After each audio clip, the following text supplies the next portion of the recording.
Hello good morning student, welcome back to e classes. देखिए बच्चों, इस वीडियो में हम पढ़ेंगे हिंदी व्याकरण का थर्ड लेसन। तो लेसन का क्या नाम है? शब्द विचार। क्या है लेसन का नाम? शब्द विचार। तो शब्द विचार क्या होता है इसके बारे में जानेंगे। तो देखिए बच्चों, क्या है शब्द विचार? आप जानते हैं कि अ, ई, ग, ल, प, र आदि क्या है? वर्ण है। वर्णों के सार्थक समूह से शब्द बनते हैं और प्रत्येक शब्द का एक निश्चित अर्थ होता है। कहने का मतलब है कि वर्णों के मेल से बने सार्थक समूह को शब्द कहते हैं। जैसे ये आपको दिया है एग्जाम्पल, च हलंत प्लस ई प्लस ड हलंत प्लस ई प्लस य हलंत प्लस आ, तो क्या शब्द बनेगा? चिड़िया। ठीक उसी प्रकार देखिए, आपको इस वीडियो में एक पिक्चर दिख रहा है काय का? साइकिल का। तो साइकिल का कैसा शब्द बना है? देखिए, स हलंत प्लस आ प्लस ई प्लस क हलंत प्लस ई प्लस ल हलंत प्लस अ, तो ये क्या बना इससे शब्द? साइकिल। तो कहने का मतलब है वर्णों के सार्थक समूह से शब्द बनते हैं, यानी जो उनका निश्चित क्रम होता है। सार्थक का मतलब होता है जो जिसका अर्थ निकले वो। चित्रों के नीचे लिखे चिड़िया और साइकिल शब्द है जो वर्णों के सार्थक समूह से बने हैं। अतः हम कह सकते हैं कि शब्द एक या एक से अधिक वर्णों का सार्थक समूह होता है। इसकी परिभाषा क्या होगी? शब्द किसे कहेंगे? देखिए, वर्णों के सार्थक समूह को शब्द कहते हैं। वर्णों के सार्थक समूह को शब्द कहते हैं। तो देखिए बच्चों, शब्दों की डेफिनेशन सबको लर्न करनी है। शब्दों का वर्गीकरण।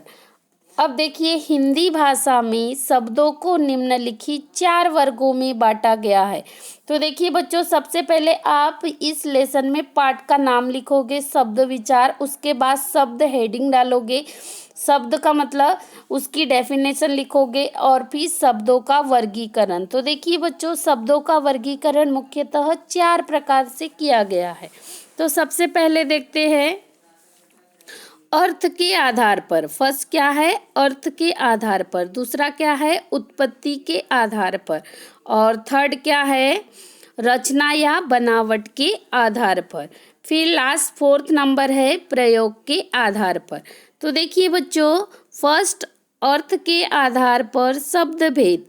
तो देखिए बच्चों, अर्थ के आधार पर शब्द कितने प्रकार के होते हैं? 2 प्रकार के होते हैं। फर्स्ट है सार्थक शब्द और दूसरा क्या है? निरर्थक शब्द। तो देखिए बच्चों, सबसे पहले हम सार्थक शब्द क्या होता है ये जानेंगे। तो ये काय के आधार पर है? अर्थ के आधार पर। तो इसकी परिभाषा क्या होगी? जिन शब्दों का कोई अर्थ अवश्य होता है उन्हें सार्थक शब्द कहते हैं। फिर से रिपीट कर रही हूँ, देखिए, सार्थक शब्द किसे कहेंगे?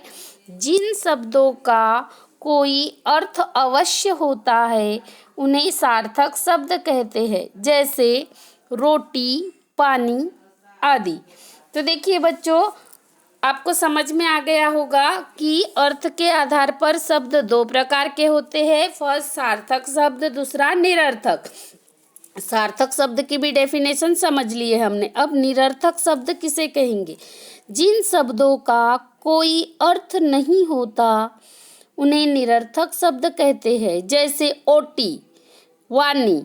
यानी देखिए बच्चों, मात्राएं भी गलत दी हुई है, यानी इन शब्दों का कोई अर्थ नहीं निकलता। तो देखिए, शब्द का वर्गीकरण में सबसे पहले है अर्थ के आधार पर। अर्थ के आधार पर हमने पढ़ लिया, उसके 2 टाइप्स कौन कौन से? सार्थक शब्द और निरर्थक शब्द। अब देखिए, उत्पत्ति के आधार पर शब्द भेद। उत्पत्ति के आधार पर शब्द 4 प्रकार के होते हैं। पहला है तत्सम शब्द, दूसरा है तद्भव शब्द और थर्ड है देशज शब्द, फिर है विदेशी शब्द। तो सबसे पहले हम देखेंगे तत्सम शब्द क्या होते हैं। तो देखिए बच्चों, ये शब्द संस्कृत भाषा से हिंदी भाषा में ज्यों के त्यों अर्थात उसी रूप में लिए जाते हैं जिस रूप में ये संस्कृत में होते हैं, जैसे दधी, सर्प,